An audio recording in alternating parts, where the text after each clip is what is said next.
As you are aware, on February the 5th, the York Regional Police announced the results of Project South, a complex and ongoing criminal investigation into organized crime and corruption, which uncovered serious allegations and led to numerous arrests of current and former Toronto Police Service officers and suspensions of officers from other police services. Serious allegations that have struck at the trust people place in their police services. Police officers intent on criminality also may not confine themselves to a single police service. By moving between organizations to evade detection, their conduct follows them, meaning weaknesses in oversight or standards do not remain isolated to a single organization or community, but can, if left unchecked, undermine the entire system. If there are vulnerabilities within the systems currently in place in Ontario's policing sector, or in the standards that it must adhere to, it is essential that they are identified so meaningful, system-wide improvements can be made. Rebuilding public trust also requires more than words. It requires action. All right, guys, buckle up, because this is where everything starts to unravel. In this opening stretch, officials lay out the bombshell. Project South exposes organized crime and corruption reaching deep into police services themselves. We're told this isn't just about a few bad actors, but a systemic risk that can spread across departments and communities. Trust, the foundation of policing, is openly described as damaged. The language is deliberate and heavy, designed to make one thing clear. This is serious, far-reaching, and impossible to ignore. The tension builds as the problem is defined, but the solution is deliberately held back, pulling viewers forward.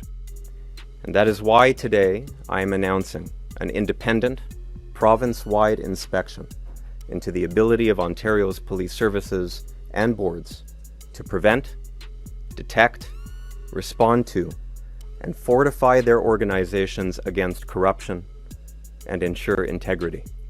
This province-wide inspection will be conducted under the authority of Ontario's Community Safety and Policing Act, the province's policing legislation, and it will focus on 5 defined areas, with the ability to examine additional ones as the inspection unfolds. At the conclusion of this sector-wide inspection, the inspector will provide me with their report, outlining their independent findings, based on their assessment of the information and the evidence. I will review that findings report to determine whether there has been any non-compliance with policing legislation, including a failure to provide adequate and effective policing. And if there has been non-compliance, I must then determine whether to issue any legally binding directions that will require action and implementation to ensure compliance and for improvements across the system to be made. I think we need to do everything we can to ensure that our systems are as strong as possible to detect these instances in any case that they may manifest.